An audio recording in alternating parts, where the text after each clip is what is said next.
이스라엘과 아랍에미리트가 외교관계 정상화에 합의했습니다. 미국 정부가 중동 평화 구상을 발표한 이후 팔레스타인과 이스라엘 사이에 물리적 충돌이 잇따르고 있습니다. 국제적 이해관계와 종교 문제가 복잡하게 얽혀있는 중동. 2차 세계대전 이후 이스라엘의 건국에 반대한 아랍 국가들이 이스라엘을 공격하면서 1차 중동 전쟁이 시작된다. 이후 아랍연맹과 이스라엘은 30년 동안 4차례에 걸쳐 전쟁을 이어간다. 계속되는 대립과 갈등으로 중동은 여전히 세계 화약고로 남아있는데, 이번 주 뉴스멘터리 전쟁과 사람에서는 1차 중동 전쟁이 일어난 배경과 그 과정에 대해 알아본다.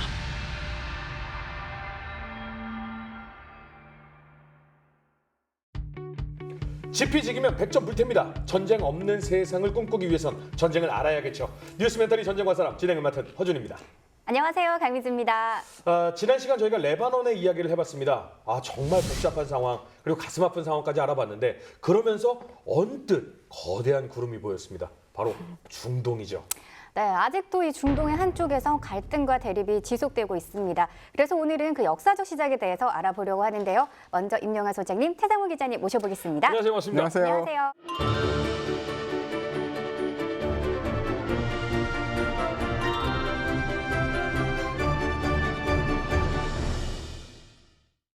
어떤 전쟁이든 시작과 배경이 있는데요. 우리가 복잡하게만 알고 있는 이 레바논, 팔레스타인, 이스라엘도 처음부터 이렇게 복잡하지만은 않았을 겁니다.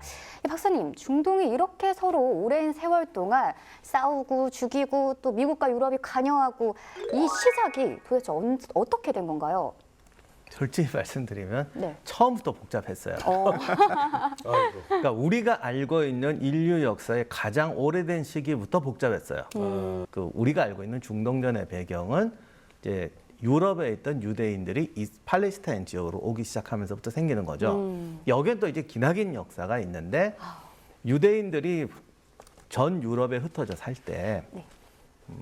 많은 나라들이 유대인 탄압을 하면서 제일 중요한 게 농지를 소유하지 못하게 합니다. 그러니까 토지를 소유하지 못하게 정책을 못하게 하는 예, 근데 이게 정말 큰 게, 가옥을 가지는 거하고 토지를 해서 경작하는 건 달라요.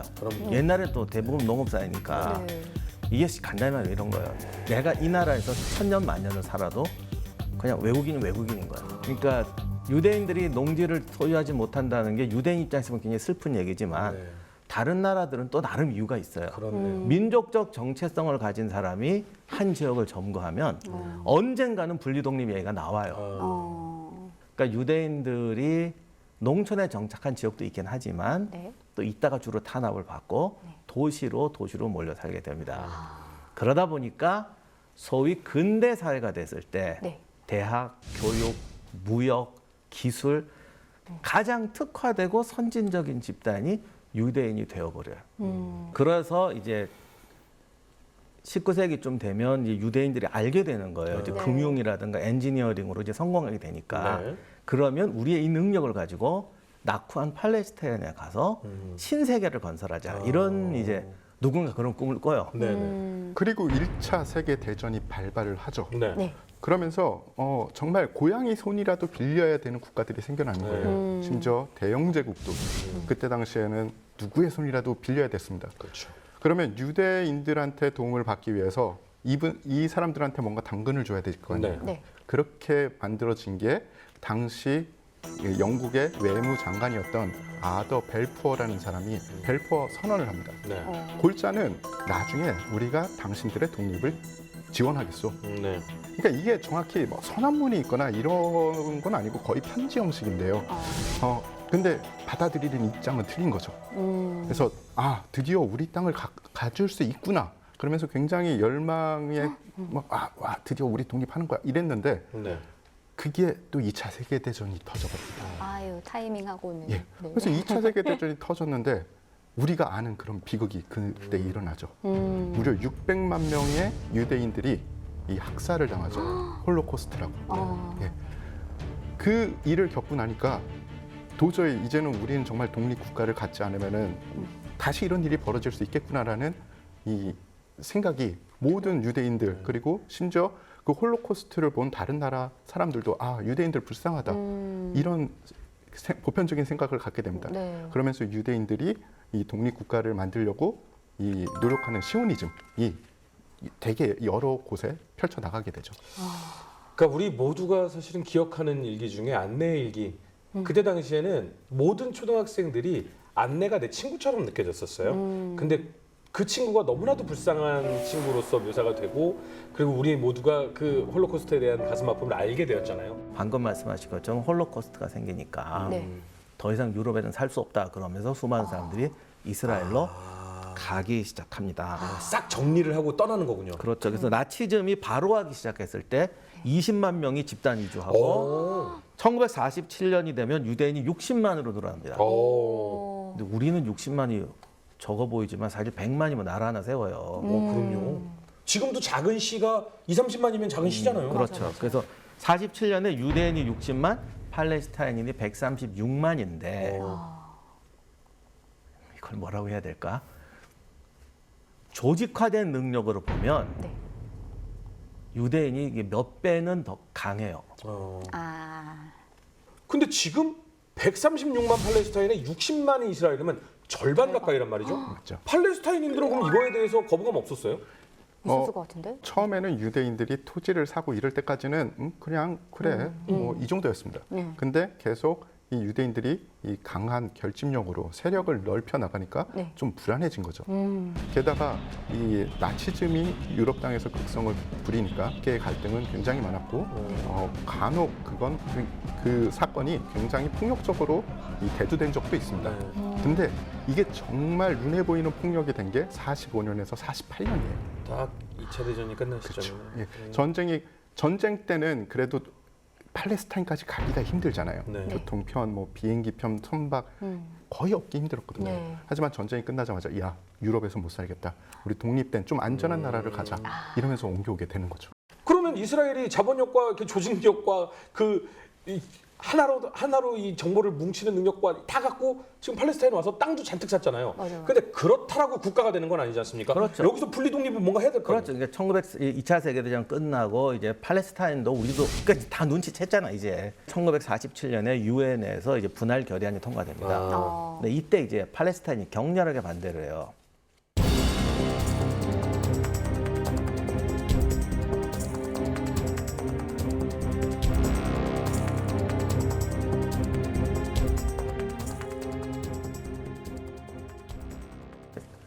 이 문제가 터지니까 그거 양쪽 조직들이 서로 준비를 하는 거예요. 군대를 키우고. 그죠. 그래서 1948년 1월에 아랍 제국 지원병 부대가 만들어지죠. 그래서 팔레스타인을 우리가 보호해야겠다. 그래서 알 후세인이라는 지휘관의 이 성정군이 예루살렘을 봉쇄를 해버립니다. 네, 그러면서 진짜 극렬한 유태인과의 이 무력 충돌이 벌어지기 시작하죠. 한마디로 이스라엘 대 전 중동 뭐 이런 느낌이 이제 시작이네요. 그래서 1948년 5월 14일에 유엔 투표로 결국 이스라엘 건국이 성립이 됩니다. 다 예상했기 때문에 이게 되자마자 바로 아랍 연합군들이 네. 이스라엘 공격을 시작해요. 근데 사실 이게 지금 지도로 그려놓고 보면 이스라엘이 이길 수 있는 전쟁이 아니에요. 아니 근데 이스라엘이 이렇게 작고 힘도 없는데 나라 세운 지도 얼마 안 됐는데 이렇게 쳐들어오면 아랍연맹이 당연히 이기는 거 아닙니까? 그죠. 그래서 모든 사람들이 그렇게 생각을 했습니다. 인구수만 봐도 이스라엘은 65만 명, 그리고 아랍 연맹은 1억 명이 넘었어요. 1억 명이요? 뭐 물론 인구수가 국력과 군사력을 대변하지 않지만 그래도 동등 비교로 보면 이건 게임이 안 되죠. 그래서 유럽, 미국이 누가 이길지는 벌써 정해졌다고 생각을 했고요. 언제 얼마나 빨리 전쟁이 끝날래나 분명히 아랍 연맹이 승리를 할 거고 이렇게 생각을 하고 있었죠. 네. 그런데 이제 이게 총 3면 전쟁, 그러니까 한쪽은 그래도 바다니까 세 군데에서 한꺼번에 쳐들어오잖아요. 그렇죠. 그러니까 위에서 이렇게 내려오고 이라크까지 왔어요. 네. 그래서 이 요르단 합세에서 이렇게 자르고 네. 남쪽에 이집트가 이렇게 올라온다. 네. 또 문제는 자기들이 봐도 이스라엘이 너무 약한 거예요. 네. 이렇게 되면 어떻게 돼요? 어차피 이길 거? 내 거나 많이 챙기자. 예를 들면 이집트 같은 경우는 전군을 집결해서 소위 해안길이라고 해안을 따라서 텔아비브까지 그냥 직격하게 돼 있었는데 그렇게 좁은 길을 올라가는 것보다 이쪽에 보니까 넓은 땅이 잔뜩 있는 이걸 먹어야지. 그냥 가기 아쉽지. 그래서 군대를 나눠서 사실은 이쪽에 주력을 둬서 일로 갑니다. 아, 이집트가 꺾어버렸구나. 근데 이집트만 간 게 아니잖아요. 그죠? 삼면에서 이 공격이 들어갔죠. 네. 근데 요르단의 예를 들면 네네네. 요르단은 이 옆쪽에서 들어왔는데 네. 요르단 군이 보기에는 이 예루살렘 네. 기독교에도 성지고 이슬람에도 네. 성지죠. 그래서 예루살렘 정도만 먹고 더 진격 안 해도 되겠는 거예요. 바로 옆이니까 예루살렘 먹고 더 안 간 거예요? 이스라엘을 말살시키자가 표면상 전쟁 계획이었고요. 네. 전쟁에 참여했던 아랍 국가의 속내는 네. 뭐 이스라엘은 뭐 어차피 진 거고 누군가 할 거니까 나는 여기까지 먹을 거야. 미뤘다. 그래서 이 연맹이었지만 사실상 연맹이 아니었어요. 지금 전쟁 얘기를 들어보니까 중동 이야기만 나왔지 유럽 열강 얘기 하나도 안 나왔거든요. 근데 이 전쟁에 유럽 열강들도 분명히 이해관계가 얽혀 있잖아요. 제일 문제가 무기가 없었는데 네. 이 당시 유럽 국가들이 아랍권에 대해서 금수 조치를 내립니다. 무기 금수 조치.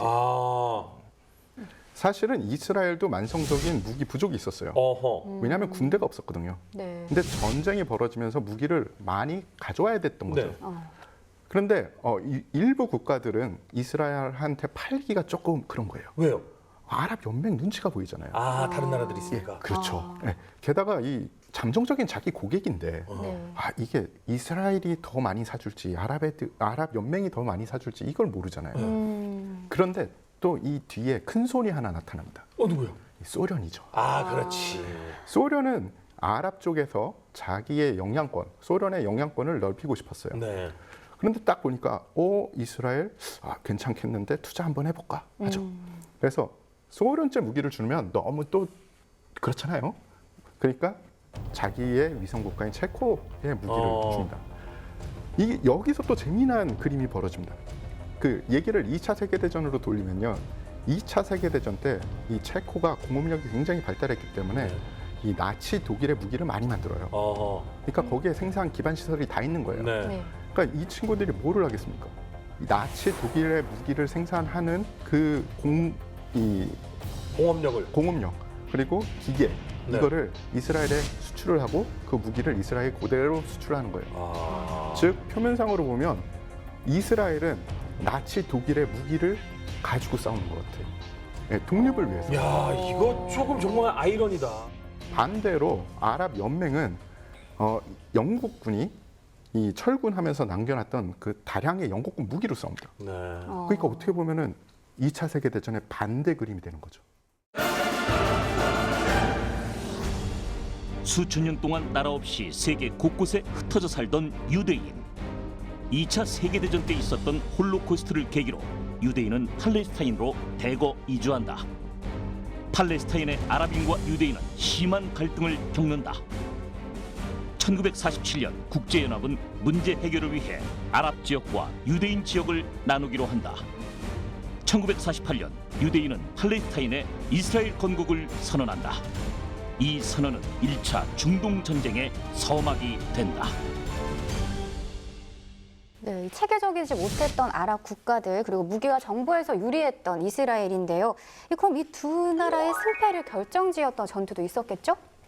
이게 중간에 이제 몇 번 유엔 중재 때문에 휴전이 됐다 말았다 하는데 이제 가장 유명했던 건 예루살렘 공방전이죠. 근데 이게 전투가 극적이기도 하고 예루살렘 워낙 또 중요하니까 이게 당시 요르단은 지정학적으로도 예루살렘을 먹어야 하는 것도 있지만 아랍에서 굉장히 정신적인 맏형은 요르단이에요. 그래서 예루살렘으로 가는데 당시 그때는 이스라엘군이 제대로 조직이 안 돼 있었으니까 구시가지, 신시가지 이렇게 나눠지면서 구시가지를 점령하고 신시가지에 있던 유대인들을 포위를 합니다. 이게 영화로도 한번 나왔을까 아마 그 안에서 뭐 우리 영화 그런 거 좋아하잖아 뭐 포위돼가지고 먹을 거 없고 빵 없고 막. 근데 중요한 건 그렇게 민병대 수준의 거기를 포위를 하지 함락을 못 시켜요. 그만큼 이스라엘 민병대 조직들도 정말 극렬한 저항을 했던 거죠. 네. 그리고 정신가짐 자체가 틀렸던 거죠. 이스라엘은 정말 목숨 걸고 싸우는 거고 이 친구들은 뭐 나만 안 죽으면 돼 이런 생각도 어느 정도 있는 거죠. 그러다 보니까 지지부진. 네. 결국 이스라엘군이 요르단군의 포화를 맞으면서 도로를 뚫어요. 진입로를? 포위되어 있으니까 보급로를 뚫어야 되니까. 하여간 그렇게 돼서 예루살렘이 포위가 뚫리는데 이스라엘군도 이때는 그 구시가지를 함락은 못 시켜요. 요르단이 방어는 또 잘하니까. 네, 그래서 이제 뭐랄까 무승부 비슷하게 됩니다. 여기는 치고받는 공방전이군요. 네. 북부 전선은요? 북부에서는 시리아, 레바논 뭐 이런 애들이 가볍게 격파됩니다. 요르단 뭐 여지껏 약하다고 했는데 요르단은 강한 거였네. 그러네요. 근데 다들 제일 믿었던 건 이집트였어요. 네. 왜냐하면 편제는 제일 그럴듯했으니까. 네. 그럼 전쟁은 어떻게 마무리되나요? 전쟁이 되게 재미나요. 어떤 전투는 사실상 아랍 연맹군이 승리하는 것 같은 전투가 있었어요. 그런데 승리의 순간 갑자기 병력을 싹 뺍니다. 지휘관이. 뭐요? 왜요? 당시 아랍 연맹국은 왕정 국가들이 많았어요. 네. 그런데 군인들 중에 왕을 지지하는 파와 지지하지 않는 파의 군인들이 있었던 거죠. 또 나뉘었구나. 왕정파, 반대파. 그죠. 이 전투에서 승리하면 우리 왕에 대한 지지도가 올라갈 것 같은 거죠. 그러니까 병력을 빼서 일부러 져버리는 거예요. 다 이긴 전투에 이스라엘도 이제 우리 죽었구나. 그런데 갑자기 병력들이 사라지는 겁니다. 얼마나 웃긴 거예요. 그래서 이 전쟁의 일원이 어떻게 되겠습니까? 결국 이스라엘이 다시 재차 공격을 합니다. 그래서 예루살렘과 텔아비브의 주요 거점들을 다 장악을 하고 이 이집트군을 밀어내기 시작하죠. 가자 지구에서도 이집트군을 밀어내고 팔레스타인 지역까지 다 안정화를 시킨 다음에 다 힘도 떨어진 거예요. 1949년이 되니까 더 이상 이제 이스라엘하고 싸워봤자 끝이 안 보이는 거죠. 자기네들이 군대도 못 믿겠고. 그래서 결국은 그 아랍 연맹 국가들이 하나하나 이스라엘하고 휴전 협정을 맺게 됩니다. 그러면서 휴전해서 전쟁이 끝났지만 사실상 이스라엘의 승리로 전쟁이 끝나죠. 근데 이렇게만 끝났으면 어떻게 보면 그냥 이스라엘이 방어전을 참 잘했다라고 할 텐데 여기서 이스라엘이 본인들의 국가를 앞으로도 영구적으로 항구적으로 영위하기 위해서 사실은 가슴 아픈 사건이 좀 일어나죠. 유엔 결의안 나기 전부터 팔레스타인 문제 어떻게 처리할지 작전이 다 짜져 있었는데 간단히 말하면 100만 명이 넘는 사람을 죽일 수는 없잖아요. 네. 그랬다가 뭐 자기들도 감당이 안 되니까 제발로 도망가게 만드는 형태를 취해야 된다. 공포를 심는군요. 그렇죠. 그럼 어떻게 해야 될까? 방금 말한 대로 공포와 충격. 그리고 팔레스타인은 조직하려고 노력은 했지만 이스라엘처럼 조직이 잘 안 돼 있어요. 그러니까 계획적으로 몇 군데 마을을 학살을 저질러요. 근데 그것도 여러 가지 하더라고. 그러니까 정말 다 죽이는 경우도 있고 들어가서 몇 명만 죽이는 경우도 있고. 하여간 중요한 건 공포감. 치고 겁을 줘서 도망가게 한다. 거의 65만 명이 되는 사람들이 탈출을 시작합니다. 65만이 대탈출을 했다는 거. 그때 당시가 얼마나 공포 정치를 했나를 알 수 있네요. 그죠.